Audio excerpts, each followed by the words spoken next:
ওয়া ইন্নাল কাযিবা ফুজুরু ওয়া ইন্নাল ফুজুরু ইয়াহদি ইলান নার। আর মিথ্যা বলা পাপের কাজ। আর যারা মিথ্যা বলবে, মিথ্যা মানুষকে জাহান্নামে নিয়ে পৌঁছে দিবে। রব্বুল আলামিন বললেন, ওয়ালা ইয়াকতাব বা'দুকুম বা'দা। জিহ্বা যে অপব্যবহার হয় তার মাঝে অন্যতম হলো গীবত। আল্লাহ বলেন, তোমরা একে অপরের গীবত করিও না। গীবত করা মানে হলো মরা ভাইয়ের গোশত খাওয়ার সমান। এই জন্য আল্লাহ বলেন, সাবধান, তোমরা মিথ্যা বলো না, চগলখড়ি করো না, মানুষের মাঝে আগুন লাগিয়ে দিও না, মানুষের মাঝে গন্ধ লাগিয়ে দিও না, মানুষকে তুচ্ছ তাচ্ছিল্য করে কথা বলো না। আল্লাহ রাব্বুল আলামিন বললেন, আল গীবাতু আশাদ্দু মিনাজ জিনা। যেই ব্যক্তি, যে জিহ্বা দিয়ে তুমি গীবত করো, রাসূল বলেছে ওই গীবত করা মানে হলো কি তোমরা জানো নাকি? ওই গীবত করার মানে হলো তুমি জিনার চাইতে জঘন্য গুনাহ হলো গীবত করা। আজকে ওই যে গুনাহটা আপনার, যে গীবতটা জিনার চাইতে জঘন্য, ওই গুনাহটা আজকে আমরা খাবার টেবিলের মধ্যে বসে মা বাবা ছেলে মেয়ে বসে বসে একসাথে মিলে করি কিনা বলুন? গীবতের মতো জঘন্য গুনাহটা আজকে দেখবেন ঈশ্বরের গরিবকে সামনে নিয়ে করতেছে। গীবত এত পাইকারি চলছে, শয়তান এখন আর শয়তানি করে না, সে বৈশা আমগো শয়তানি দেখে।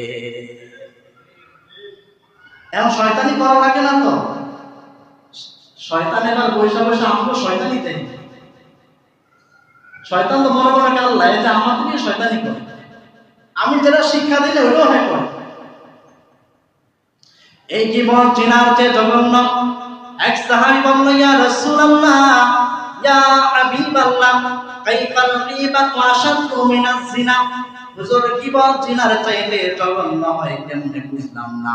রাসূল সাল্লাল্লাহু আলাইহি সাল্লাম বলল, ইন্নার রাজুলা লা ইয়াজনি ফায়াতুবুল্লাহু আলাইহি। একজন ব্যক্তি জিনা করেছে, অতঃপর সে আল্লাহর কাছে মাফ চেয়েছে। আল্লাহ চাইলে আল্লাহর কাছে মাফ চেয়ে তওবা করেছে, আল্লাহ চাইলে তাকে মাফ করে দিতে পারে কিনা বলুন?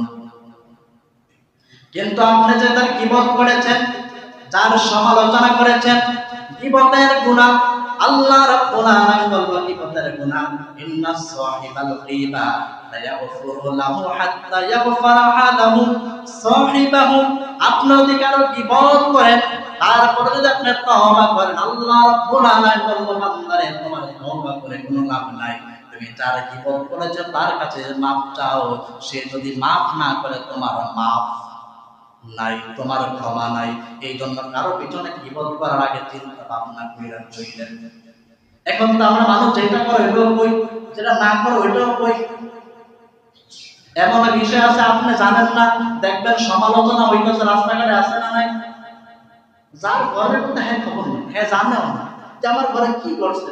দোকানপাট রাস্তাঘাটে দেখবেন এই বিষয় আলোচনা। এই জন্য আল্লাহর হাবিব সাল্লাল্লাহু আলাইহি সাল্লাম বললেন, আল্লাহ রাসূল সাল্লাল্লাহু আলাইহি সাল্লাম একদিন মসজিদে নববীর মধ্যে বসা, হঠাৎ করে দুইজন লোক আসলেন। তারা ওযু করলেন, ওযু করে মসজিদে নববীর মধ্যে 2 রাকাত নফল নামাজ আদায় করলেন। মাসটা ছিল রমাদান মাস। 2 রাকাত নামাজ আদায় করলেন। আল্লাহ রাসূল সাল্লাল্লাহু আলাইহি সাল্লাম তাদেরকে সালাম ফিরানোর পরে বললেন, তোমরা আবার ওযু করো, ওযু করে আবার 2 রাকাত নামাজ আদায় করো। যে তোমরা রোজাটা রেখেছিলে আজকে, এই রোজাটা চালিয়ে যাও। রমজান মাস শেষ হওয়ার পরে আবার পুনরায় এই রোজাটা তোমরা কাজা করে নিবা।